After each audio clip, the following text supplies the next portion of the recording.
see me there. So in the article, you will see that principals have very bad handwriting. Do not copy my handwriting. Does anybody know when I cite the article, dangerous particles, do I need to underline it? What's your protocol? It can be done several ways. You guys have a protocol, you just leave it as it is. Quote for the article? Read Okay, it. we're going to go with quotes. It depends because I know I'm going to not follow with a quote. In the article, dangerous particles,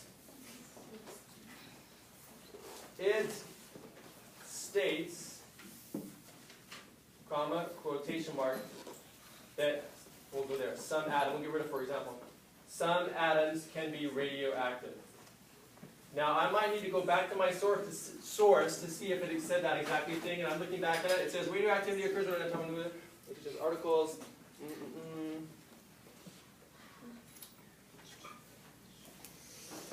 Well, it just tells me, it doesn't say that exact quote. So actually, I'm not going to use an exact quote there. I'm going to get rid of those quotation marks. So here's what you have to know. When you cite an article, if you quote it word for word, you need quotation marks. Does that make sense? Yes. If you quote the idea, which I just did, it does mention that atoms can be radioactive, though it doesn't say that exactly. I do not need the quotation marks. Okay? So I've given credit to the article because I said it was in the article, dangerous particles. It states, or it implies, let's use that. It implies, because that doesn't say it directly, that some atoms can be radioactive. Okay, now I've cited the article. I fixed the fuzziness of what I thought was those first two sentences, but I want to add one more example. And then it goes on to say, this occurs when the atomic nucleus breaks down into smaller particles. So that is a direct quote. That I can put in quotation marks. Because as you can see here,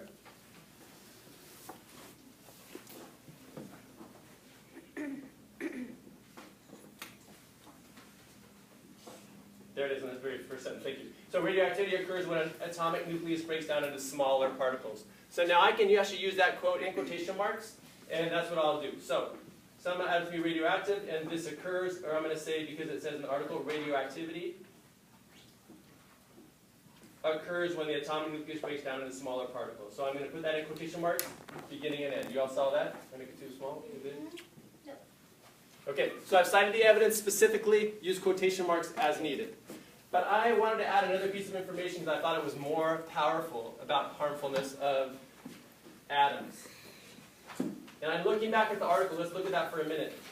This is what I want to focus on. It says fission is when one nucleus is split into two or more parts.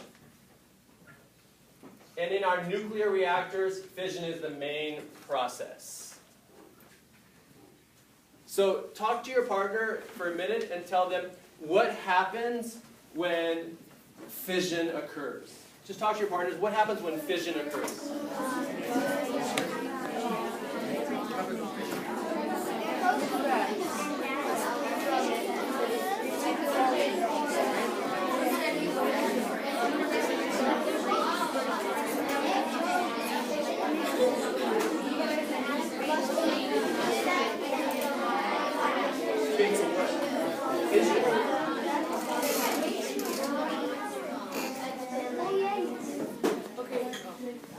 Okay, put your hands down. Here. I'm going to hear from two students. I'm going to from this side of the room and then in the middle.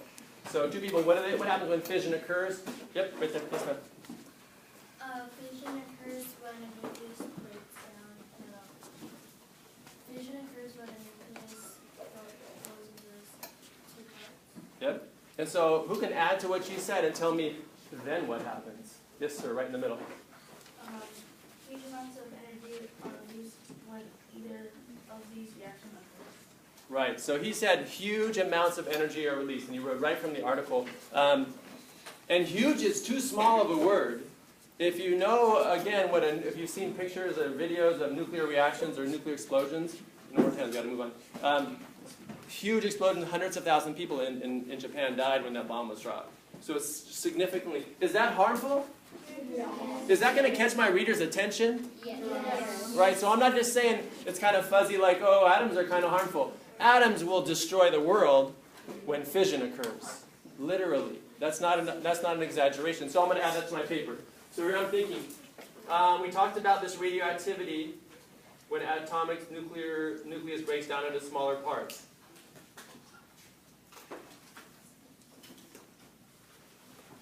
And I'm going to say even more frightening.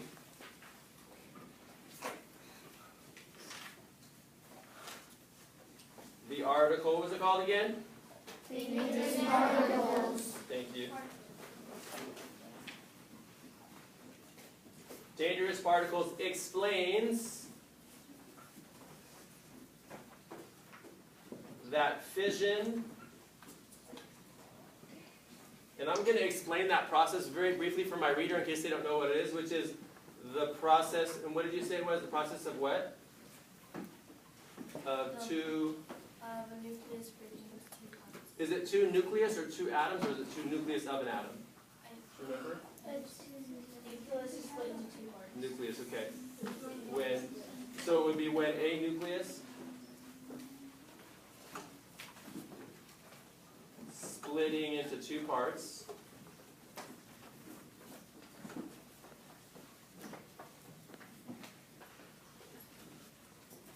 which leads to nuclear reactions.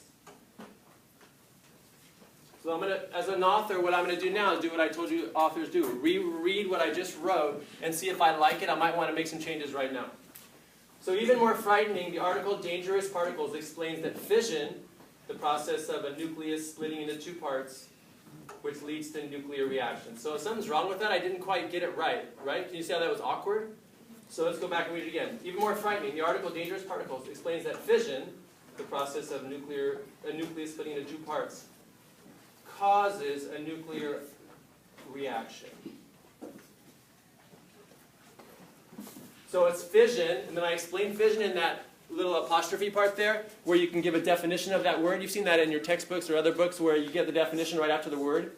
So the process of a nucleus splitting into two parts, fission causes nuclear reactions. So now I remember I've used the article now twice to talk about radioactivity and fission leading to nuclear reactions. And I want to close this part about the harmfulness of atoms with something that might catch my reader's attention. And so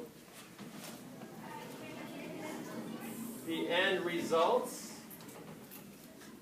of World War II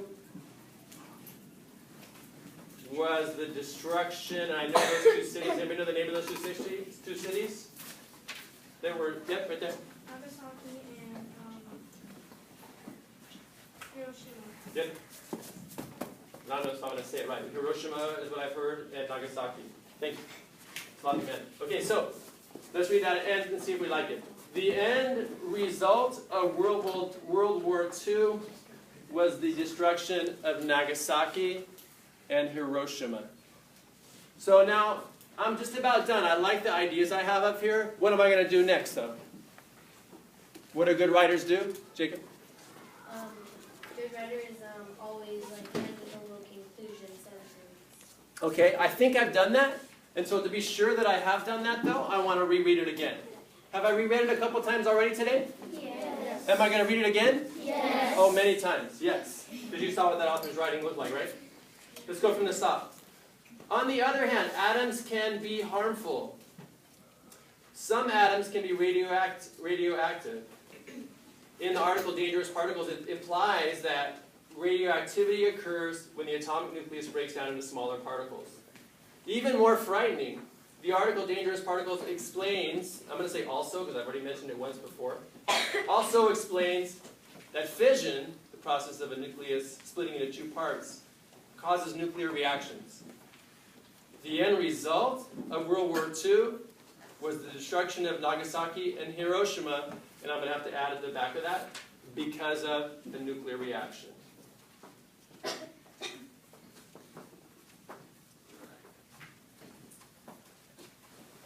And you wanted, Mr. Mazzo wanted a good conclusion, so how about yes, atoms can be very harmful. What do you think? Oh, thank you.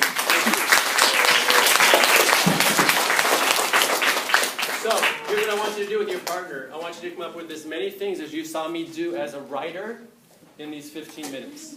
Turn to a partner. What did I do as a writer in 15 minutes? Go. Dr. Winters.